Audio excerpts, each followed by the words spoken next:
So I'd like to announce that we're having a meeting of the Opioid Settlement Fund Advisory Committee. We do not have a quorum, so we will be meeting and having discussion, but no voting unless another member appears where I can call a quorum.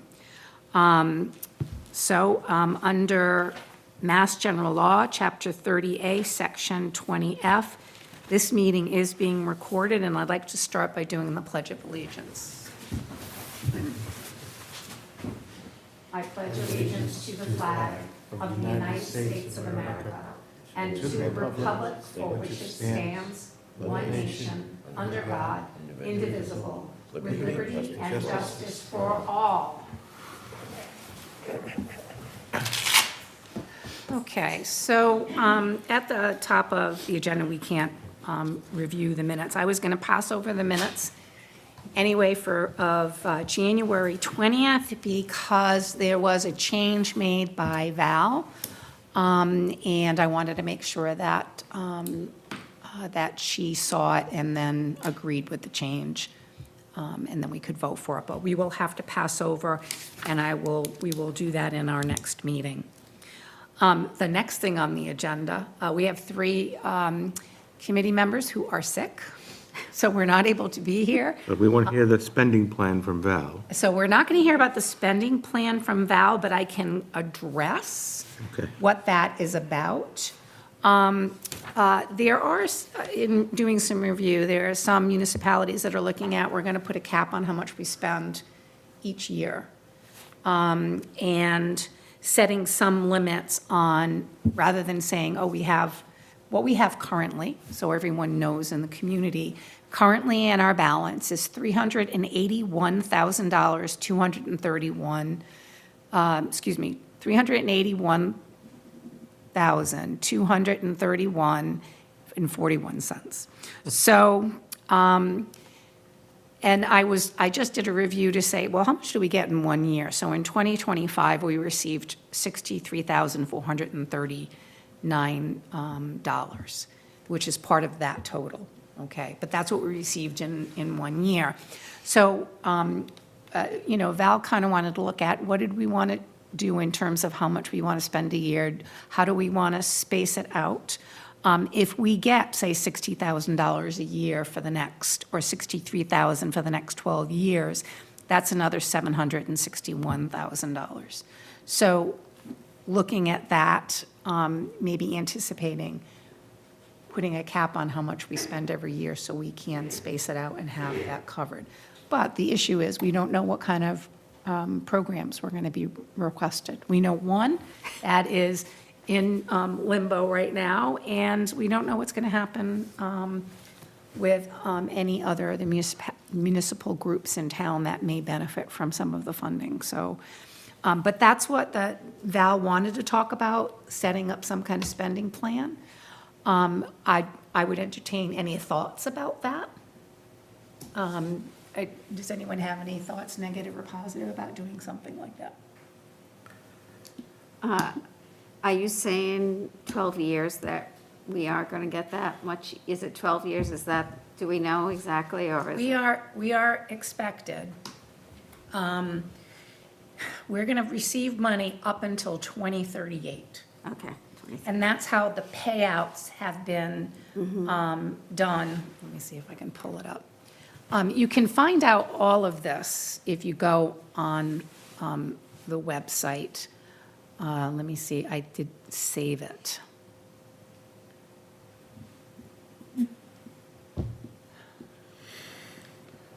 And what it has is how much we get from every company. So Walgreens, CVS,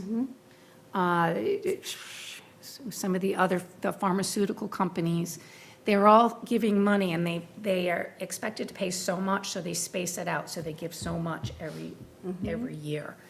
And each one is different. I don't know if I'm going to be able to find it. But, so the anticipation is that we're anticipating getting a little over $1 million in total from the state from these companies, because we get 40% of all the money that comes into the state has decided that they're going to hold 60% to whatever programs and oversight. I think Mosaic might be getting some of those funds. And then they give 40% to the municipalities. And each municipality gets an amount based on numbers of deaths. And I don't believe population, but so say Dartmouth gets more money than we do. Dartmouth is bigger. And there are some other communities that get less than we do. So, because we had, I think, 45 deaths within a 7-year period is one of the reasons why we're getting what we get. So that's the anticipation that, and if you can go to the website, I'll get that before the evening is done, so to tell you where to look. But you can go right on Massachusetts opioid abatement funds, and then you go into where they have it calculated for each state or for each municipality, and you put in your municipality, and it will show you the money that's come in from whatever entities it's come in from. CVS, Walgreens. I don't know where it is in here. Any other thoughts about us doing anything like managing and limiting how much we spend or doing a spending plan? No, I think it comes down to, we're going to do either. We're going to do areas of funding. If we're going to do that, if we're going to take prevention, intervention, and then decide what the best way to do it. Is it by competitive proposal? Is it all by competitive proposal and by subject area?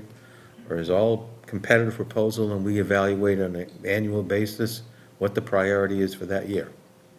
So those are I think, sort of the three ways that we could approach that. Okay. But I think we're sort of bound by bidding and fund, bidding laws.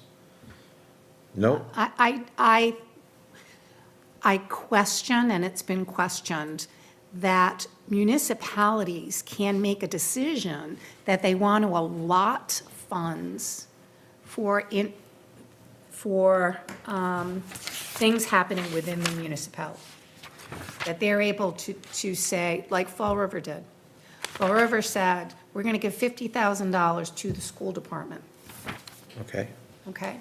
So I don't know if the school department had to present a little proposal to say, this is what we're going to do with that $50,000. But that's what they did right in the beginning. I did talk about that with someone from Mosaic, so I can get more into that. But there are other, when you go in and look at what other municipalities are doing, some of them just have grants. They don't have to go through a procurement procedure, which is what Chris Vitale is saying we have to do. And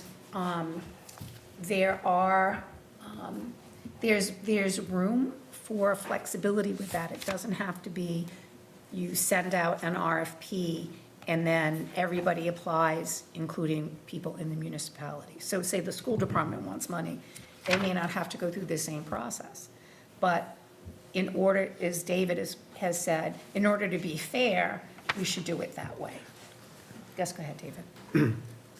The law that governs bidding Yes. for municipal procurement does not apply to the opioid settlement money. Okay. The governor, that's in the statute. Okay. So I forget the number of the laws, like 340B. Okay. So I have it written down, but I can't find it. But specifically, that law, it does not apply. So you're not bound to post it and go through the whole rigmarole that, like when you buy a dump truck. It's not like that. Then the only thing I would say is whatever we do, we should keep it simple. Make it understandable, make it accessible, whether there's a competitive process or there's a distribution process that's set up by the committee. If we do a distribution process, since we're an advisory committee, we have to, send a proposal to the select board Right. to approve it. Then that's, but whatever we're doing, since we're an advisory committee, it probably makes sense for us to spend a little bit of time on this at a future meeting, to sort of think about the best ways. And if we're gonna pick communities we wanna compare ourselves with, we should pick communities of a similar size in cohort. Comparing ourselves to Fall River and New Bedford is, having worked in both communities, things operate on a different scale.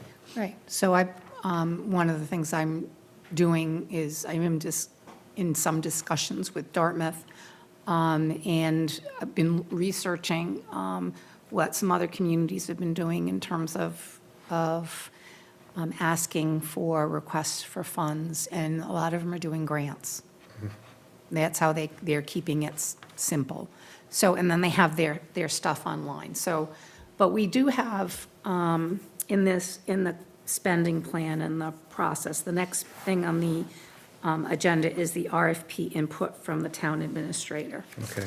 And I just wanted to, see if it's still up, review what he, I sent it to you, didn't I, David? What Chris Vitale suggested, and you were questioning what he was suggesting.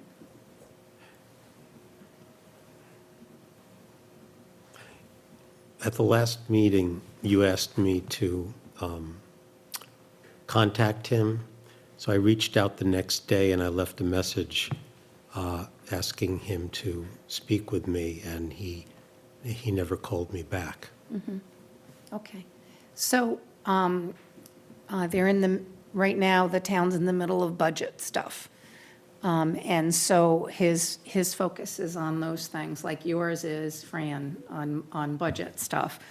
So this may not be a priority. I did, in fact, speak with him informally at the last meeting, which was at the long-term building planning meeting, where they went over the options for what's going to happen to the old high school.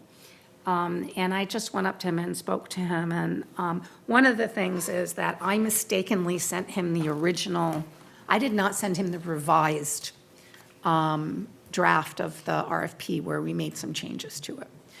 But I said to him that some of the things he was requiring, I didn't believe that the state is expecting from us. It is not town funds. It's not money from the taxpayers. It's a separate entity from the town funds, so that our flexibility with distribution of that is greater than it would be if it was town money, if it was money that the taxpayers contributed. So since this is a settlement, a legal settlement amount, that we have more flexibility, and that's what David was just saying, right? Because Maura Healy had even written something. It's called the Uniform Procurement Act, 30B. And the shorthand is 30B, whether 30B governs something or not. And it's on the governor's site about the opioid settlement money, that the Procurement Act doesn't apply. So the select board can use the money pretty much any way it wants. Right. You know, there are guidelines, but there's also there hasn't been any enforcement in the state of Massachusetts. There's on the website, there's a discussion about towns that are complying with the guidelines and towns that are not complying with the guidelines. For instance, one town gave a big chunk of money to the police department, which is not considered to be,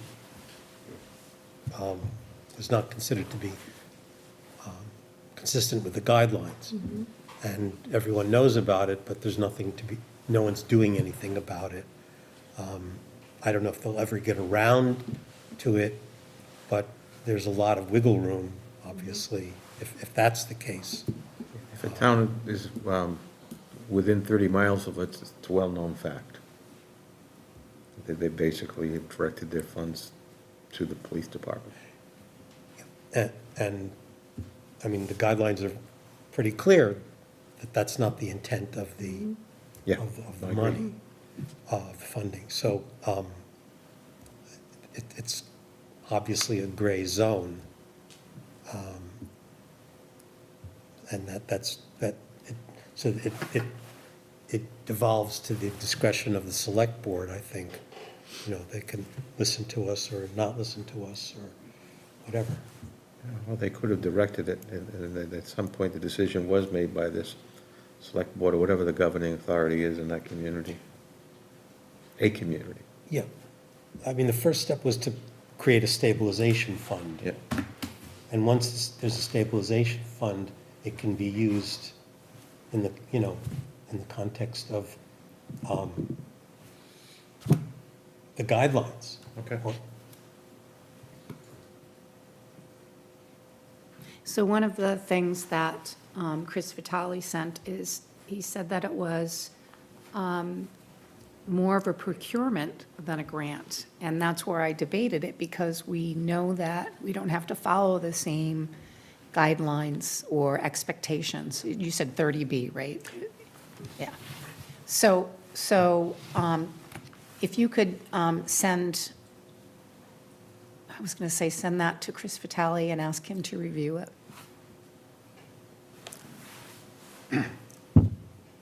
I think that rather than communicate back and forth via email, there should be a meeting where these things are, this information is exchanged through a verbal interaction. I don't think it's effective, at least not for me, to do it that way. Okay.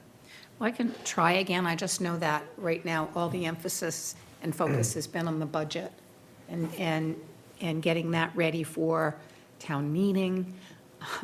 So I can ask again. He was very nice when I informally approached him, and so I will send him another email and say I'd like to make it more formal and see if you can come with me to do that. As far as I'm concerned, since he didn't return my call, I think that there's a problem with communication that needs to be resolved between you and him to have an effective exchange of ideas. Okay, I will do that. I'll try again. So, but again, am very aware of, you know, what the focus has been since he's just started. And so there's a lot of things he asked to be added. I can share his email. I know I shared it with you and I shared it with Val. If other people are interested, I can share his email with the recommendations he made for the RFP to be adjusted. But again, I have a problem if he's only looking at from a procurement point of view. I did look at the email, and I didn't understand a great deal of what he wrote. And what I'm afraid of is that if we try and act based on his email, we'll get into a multiple iteration process Okay. where we send another RFP to him and he doesn't like it and he sends this back. And that will be a way of just slow walking it indefinitely. Sure. And I don't want to participate in that process. Okay. I think there's an efficient way to do it, and that's not an efficient way to do it. Okay, so I think one of the things we've informally, some of us have been working on the RFP. You were the original author of the RFP, and then we've been working on it and building on it. I'm wondering if you would take the lead on it.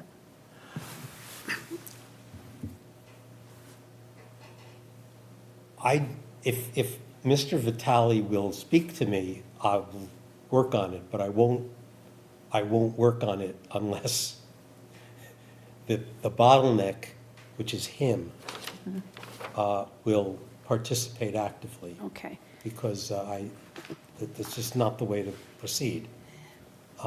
You're the chair, you have the authority to act on behalf of the committee. Oh, I know I do. I just No, don't because we have, voted to give you the authority. right.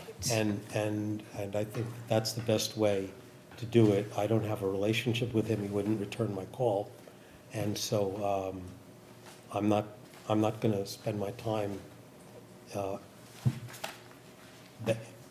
any other way than having to sit down, having him physically dictate what he wants to be on the document.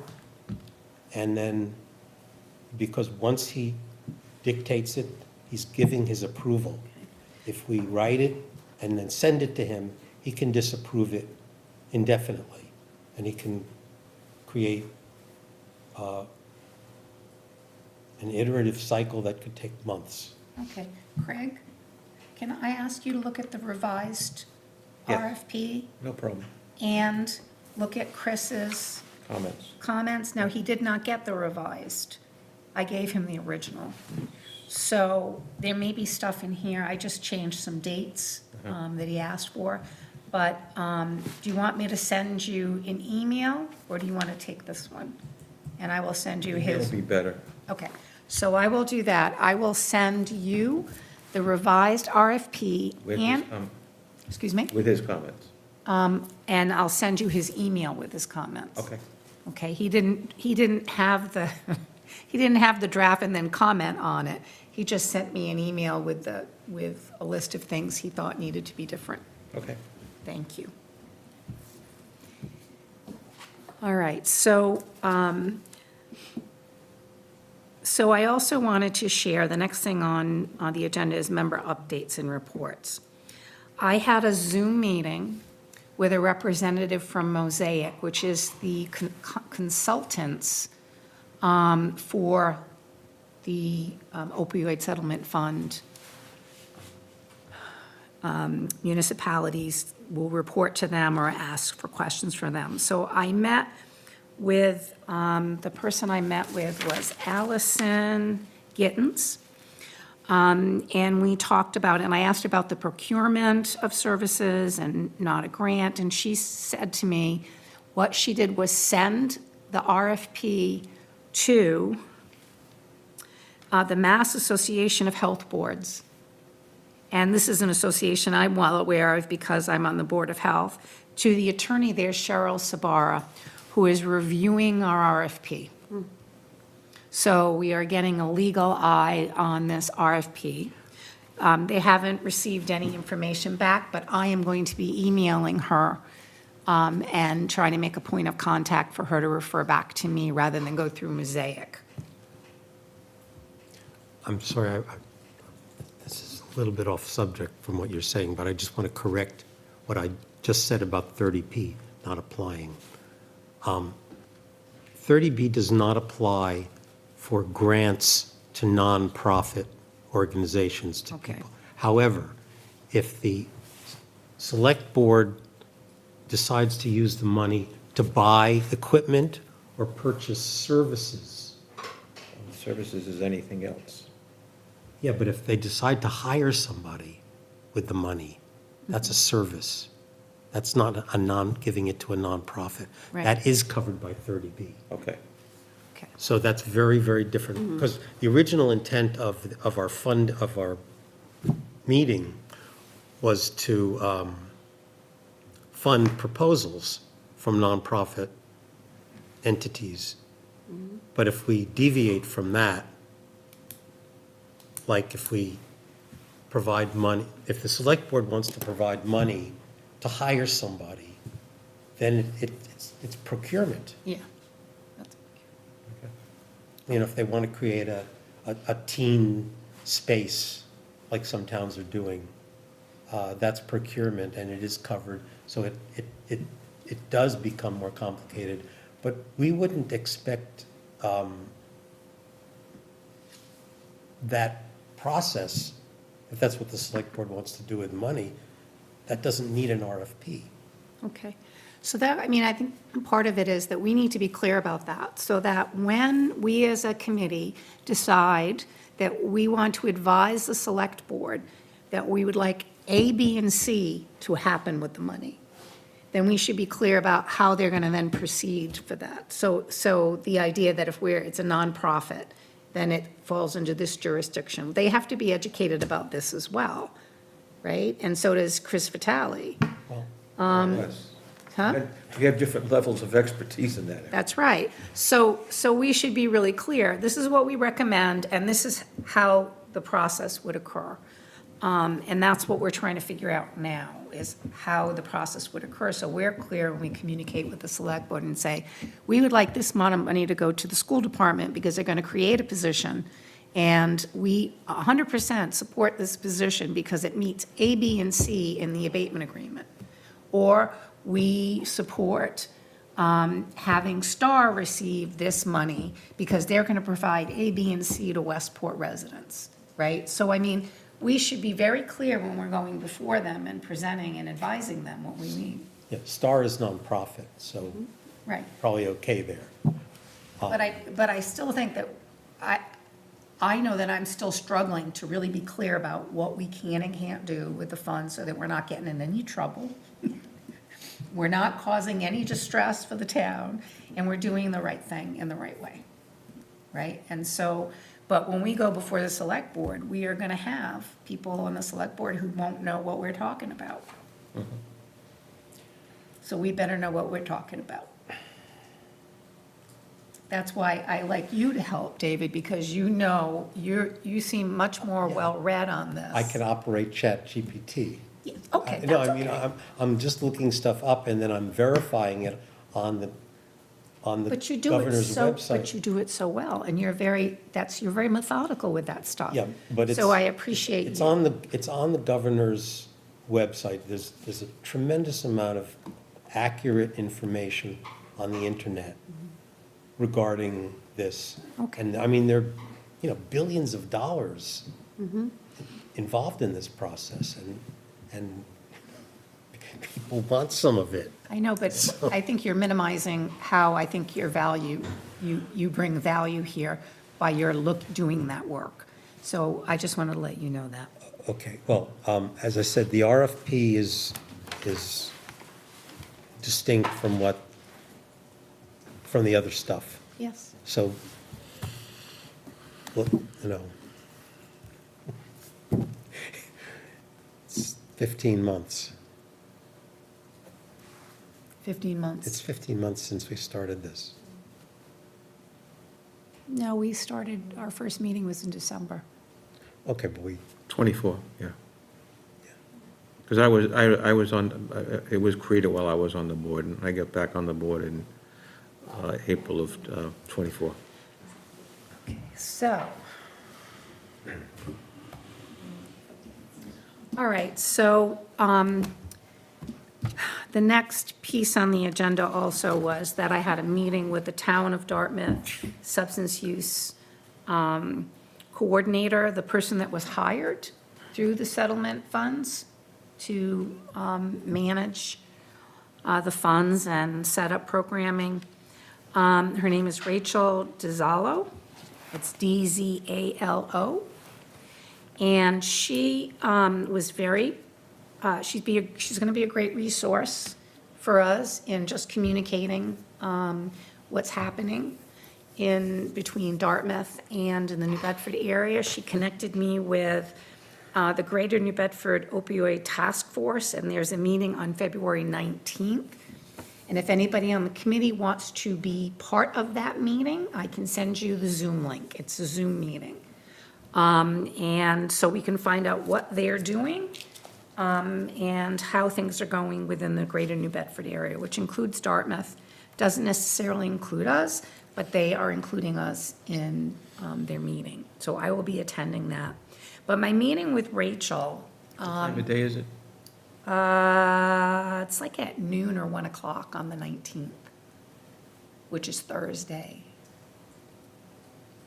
Yeah, you can send it to me, I'd like you to know based upon, I mean, still haven't worked out the rest of the week's Okay. schedule, but, I just think it would be important for people to hear what they're doing. yeah. And who's involved and what's happening. So I think and it also takes us out of this isolation and connects us and maybe broadens some opportunities for the town of Westport. Okay. So anyway, but when I met with Rachel, she was very nice, and she was telling me some of the things that she was working on, but what was interesting, she said they have to hire a company to, they haven't done a needs assessment yet. So they're gonna be hiring a company to do a needs assessment. And I told her what we've been doing.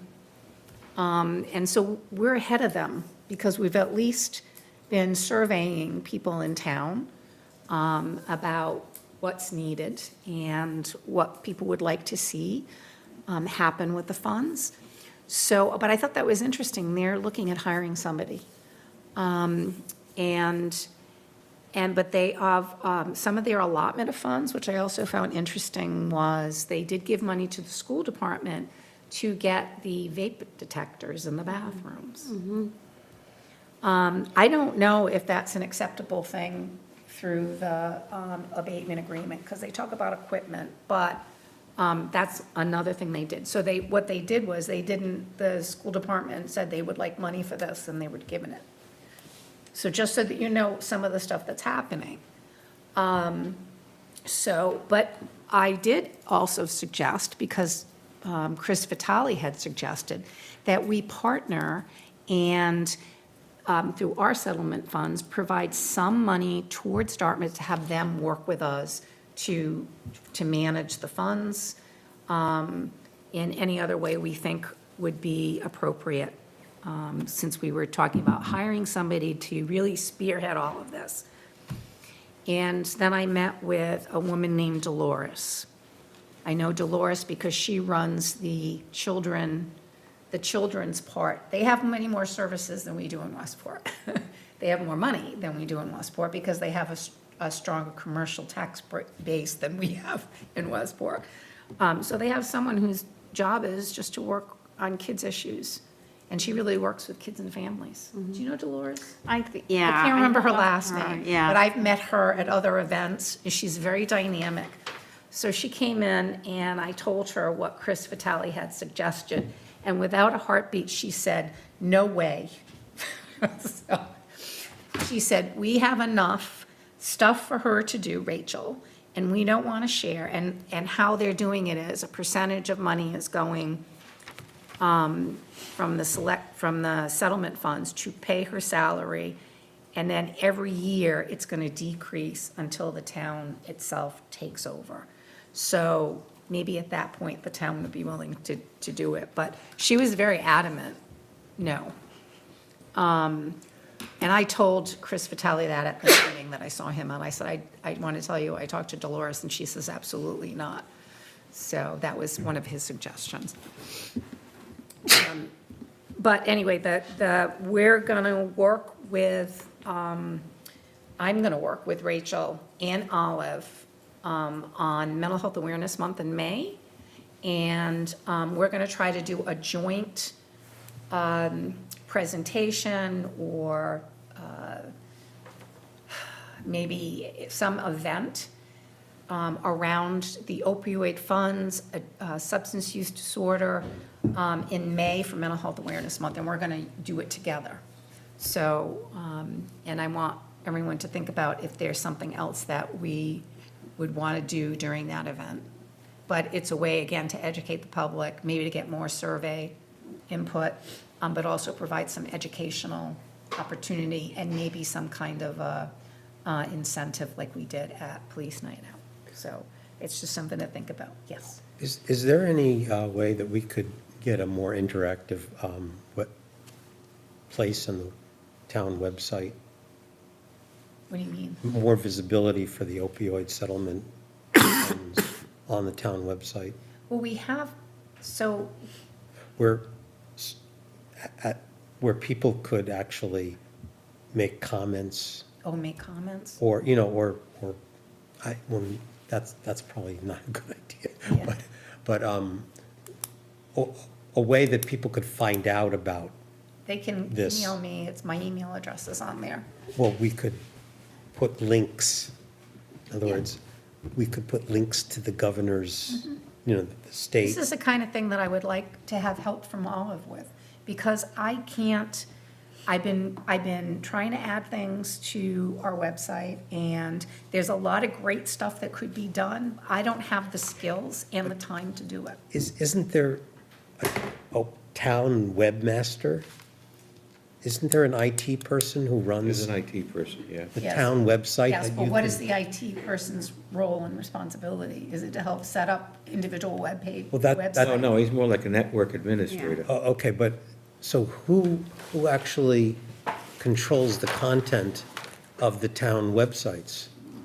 Well, I know Chris said he is starting a Town of Westport Facebook page, right? But that, I think he That's was running it. Totally different. It's Yeah. totally different. And it runs their own website. Yeah, because I have to put in on our webpage what we're doing. And so that's, again, I'm not super skilled in doing stuff like that. You Olive have to is. write the code? No, I have to download stuff, and I've been doing bits and pieces of that, but there's another way to make it more exciting and to connect, but I don't have those skills to do it. I can ask if Olive can help me with it, but again, she is part of the Board of Health and not part of us. So there's no town resource No, to help, like, to no. help fix a website? I got help to know how to put stuff in. Basically, yes, the town is looking for each department or committee to be content providers for the website. They did redesign the platform last spring, and so that we have a whole new platform, which presumably, and I'm over my head in this, that makes it more user-friendly.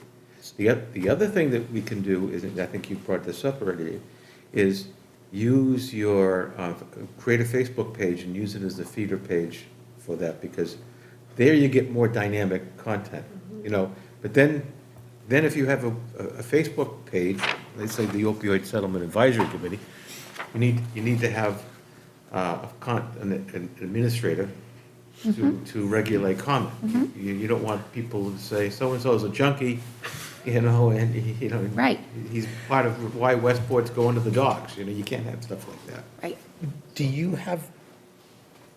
Were you given the privilege of editing that particular part of the town website? Yes, I've been trying to So put you stuff have in. you have the credentials to make changes? I have yes, I have the pass for that. I am the person who is responsible for that site, but I'd like to hand that to somebody who could do more with it than Okay. I can. But so you could ask for permission to hire someone, some college student, to help you put things on that website.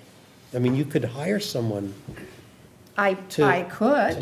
to make it a better website so that people could find out about what's going on in the committee, and also put links to things like the Brandeis Center. I don't know if you've ever looked at the Brandeis Center. The national expert on opioid use disorder, his name is Kolodner, Kolodner, and he's a professor there, but he also operates this huge federally funded resource for opioid use disorder, and there's a whole thing on how the settlement funds are used. And they also have a section for coaching municipalities on how to use the money properly. And then the governor, the state attorney general's site has all this stuff. And so but everyone should be able to access this. So there are people who will be conceivably interested in submitting proposals who could see the website, say they're a therapist in town. They could say, I want to apply for some money. They could go on the website, get the links if they don't already have them. Because it's not too hard. I mean, all you do is Google opioid use settlement funds in Massachusetts, and you get all this, I mean, that's how I got it. But if you had it on the town website, that would conceivably be a way of getting more survey information. That could be figured out. I mean, it You certainly could, could. you could put a QR code so people could get the survey and send in the survey.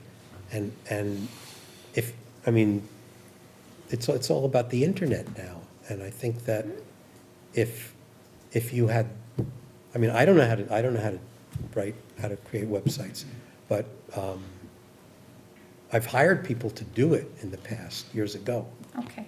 Well, I mean, that certainly is something we can talk about. That's one of the reasons why part of what my recommendation is that we hire somebody who will handle all of this and do a really good job because this is their job. So, and I do say that I have limited capacity technology-wise to make something great. So, I mean, I know we have a certain amount of funds where I could use administratively, and I could certainly try to seek out somebody to do it.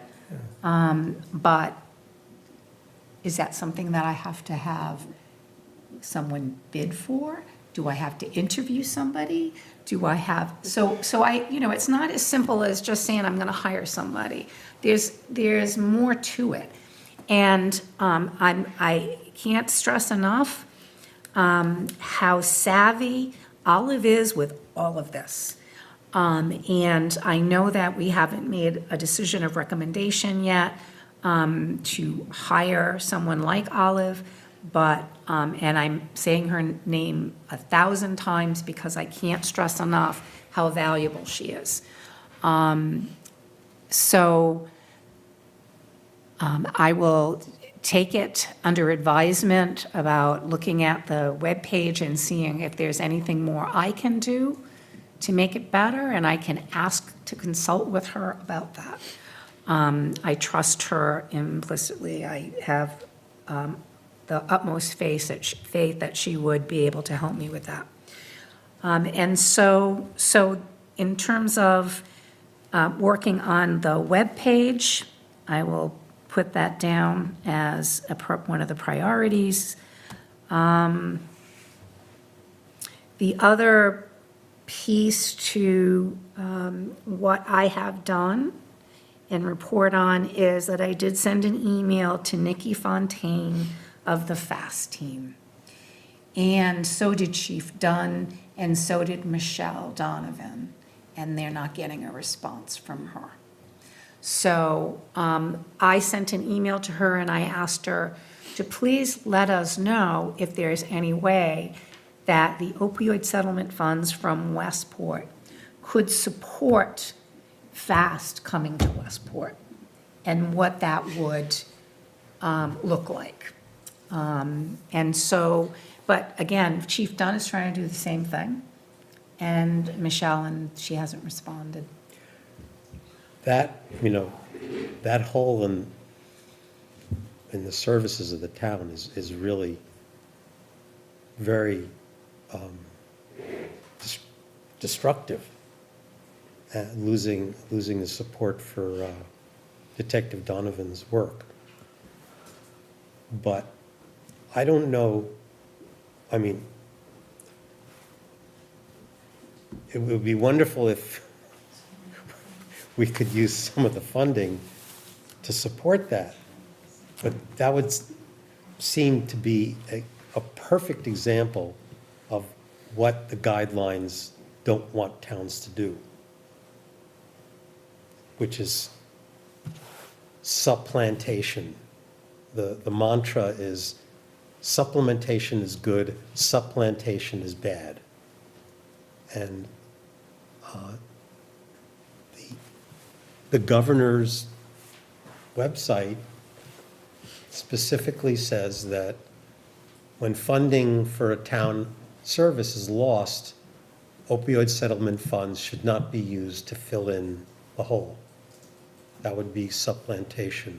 Which is what we were doing before we created this committee. Right.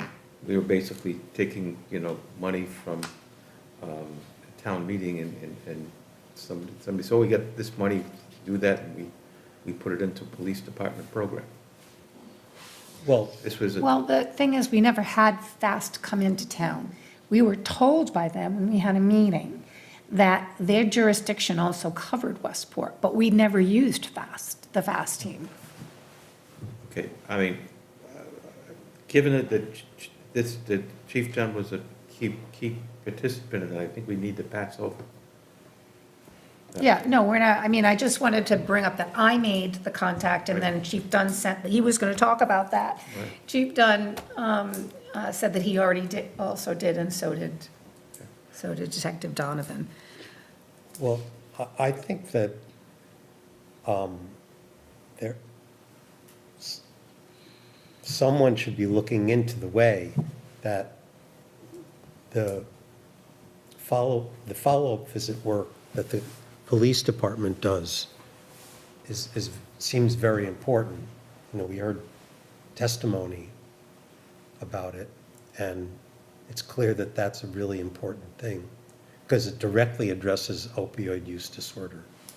And I mean, perfect, what they do is perfectly within the guidelines of how the money should be used. But using the money to supplant loss of funding is a problem. So I don't know how to get around that. But maybe there's a way. And I don't know how to solve that problem.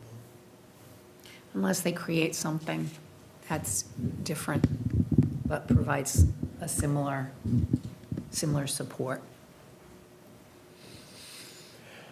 Okay, so we'll,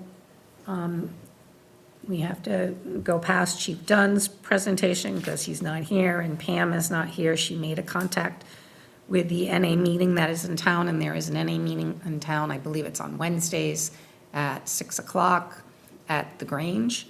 And there hadn't been an NA meeting in town before. Does anybody else have any updates or reports?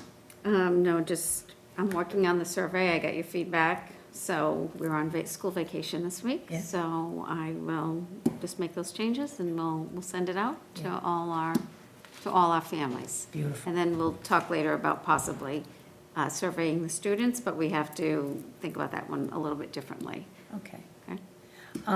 So what we're talking about is we want to send a survey out to all the parents related to the settlement funds and the use, the same survey that we used when at Police Night Out with some adjustments to it to focus more on what the students need and what the parents need. Yeah.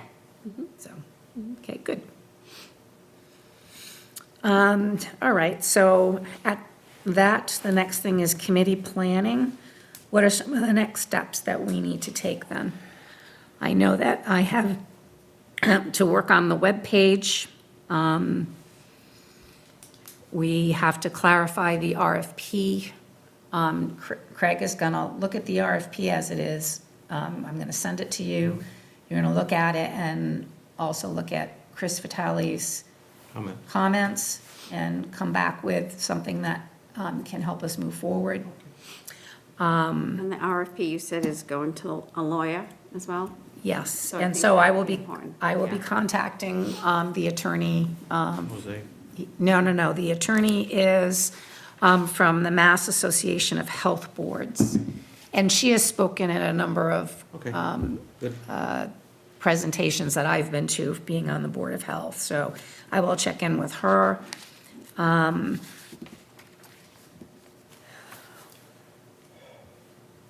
And David, did you have a task that I asked you to do, or no? Or that you And you asked me volunteered? to call Mr. Vitale. All right, well, I will do at the that. last meeting. I will do which I that. did do. And I will see where we can go with that. But I'm going to wait until Craig takes a look at the RFP and gets back to me before I approach Mr. Vitale. And just to add, put the website together with the RFP, The RFP needs to be put on the website so people can access it right? when it's When it's ready. ready. Yeah, but there's a. Because that's the best way to disseminate it. Right, but Chris Vitale also said we have to do announcements in certain other publications. Sure. And they'll have it on the town website. So we can have it on our webpage, but they'll, if there's any call for RFPs, it'll also be, I believe, on the town website. Fine, but if, well, We'll clarify that. That will be one of the things I'll clarify.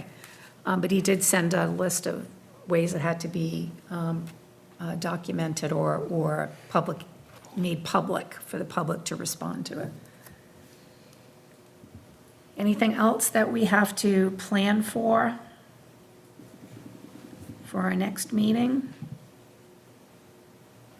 Okay. Are there any topics not reasonably anticipated 48 hours in advance?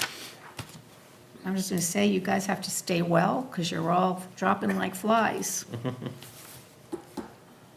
I mean, we are having an uptick in, as a Board of Health member, we're having a real big uptick in the flu. So I caution everybody to take precautions, wash your hands if you're out in public. If you feel that you want to wear a mask, please do.